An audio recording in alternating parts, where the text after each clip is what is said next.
The Upland Guide is the best place to learn all the fundamentals about the Upland Metaverse.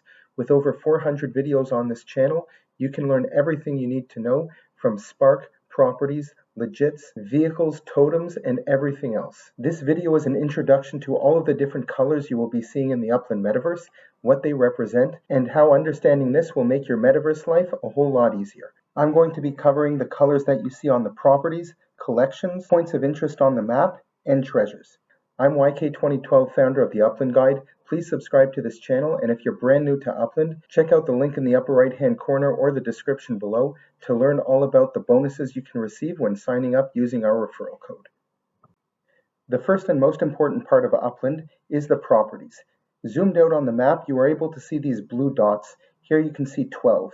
That means that there is a cluster of properties here that I own, as blue properties represent properties that you have minted or purchased from other players.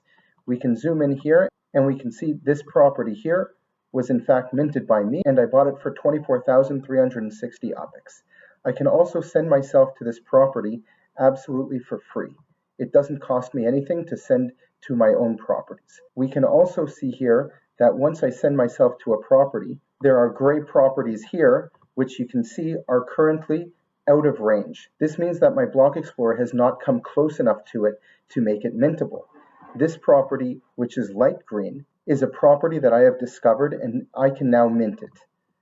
We can see that as my Block Explorer inches closer, more properties that have currently been unminted are now in range and I am able to mint them. So here we can see that I have discovered this property. You can see that this black line here, which is following my Block Explorer, will continue for about 18 minutes, and everything that is along this trail is mintable. We can see here that this property is still out of range, as it is a little bit outside of the range of my Block Explorer and this tail. We can also see these dark green properties, and these are properties that are owned by other players, but they are available to purchase. These light blue properties here are ones that are owned by other players and not for sale. You can, however, make an offer on that property. If I wanted to go ahead and mint this property, which was out of range, you can see that I'm unable to send myself there. You must send yourself to a property that has been previously minted that will bring you in range of that property so that you will be able to mint it. Now, the trickiest part about properties is that not all of them are available to mint. Here, if we check out the Kia forum, we can see that it says the property is not available. And this is very different from these other gray properties that I showed you, where if you click on it, you can see that this property is out of range. So this one, if you are able to send yourself close enough to it, you will be able to mint it and it will turn light green. However, even if you're standing above a property like this one, which is not available to mint, you will not be able to mint it.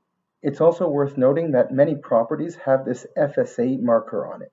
FSA stands for Fair Start Act, and these are properties that are only mintable by players who are Uplander or visitor status, meaning your net worth is less than 100,000 UPX. Once an FSA property has been minted, anyone can go and purchase it from that player. There are lots of advantages but also disadvantages of owning FSA properties, so make sure to check out the link in the upper right hand corner to learn more about FSA properties, especially if you're a new player and you have the ability to mint those. The next place we encounter different colors in Upland is collections. You can see here at the bottom left part of my Block Explorer, there are different colors and numbers. These indicate the number and type of property collections that I have created in Upland. When you click on any property, you are able to go inside the property card and click on the boosted earnings to see exactly which collections that property is part of. You can see here the name of the collection and the collection type according to its color. If we go back to the property card, we can see that my monthly earnings on this property is just over 2,000 UPX, and that corresponds to the downtown collection, which is orange. We can now head over into the menu, over to collections, and we are able to see the different collections and their colors. So we can see here that the standard collections are all blue, which are the easiest ones to collect, followed by limited collections, which are purple. Exclusive collections are always going to be orange, rare collections are red, and ultra rare collections are yellow. Now, the property that I just showed you was part of this live music venue collection, where in order to complete this collection, you must own 3 live music venues in Nashville as curated by the Upland team.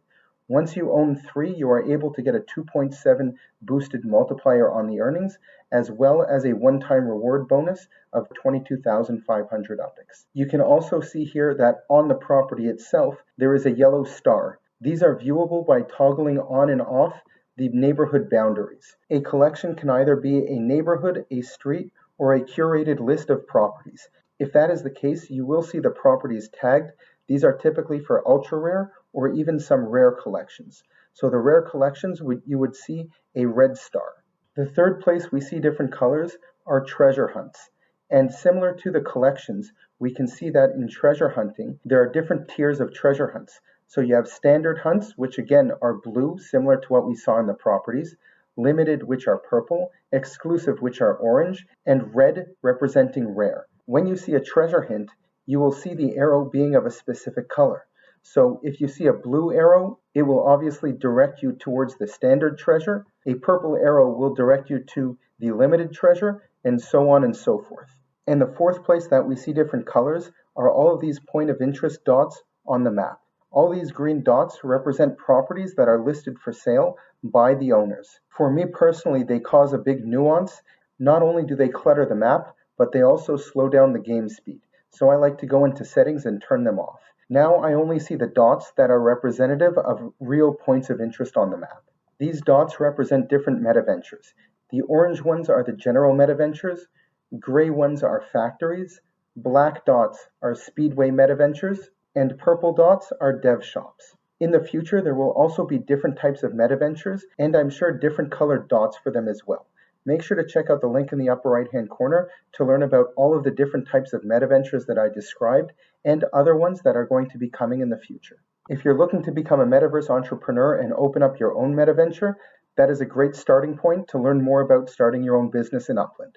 Beyond the colored dots, you can also see other points of interest, such as the transportation terminals, city halls, where you need to travel to in order to register your metaventure and other things, as well as different landmarks in the metaverse. If you're just getting started in Upland, a great place to start is in the missions. You are able to earn some UPIX and also learn more about the basics. But before you go ahead and complete a lot of these missions, you're going to want to watch this next video where I talk about some of the limitations and frustrations that some players have when completing some of these missions.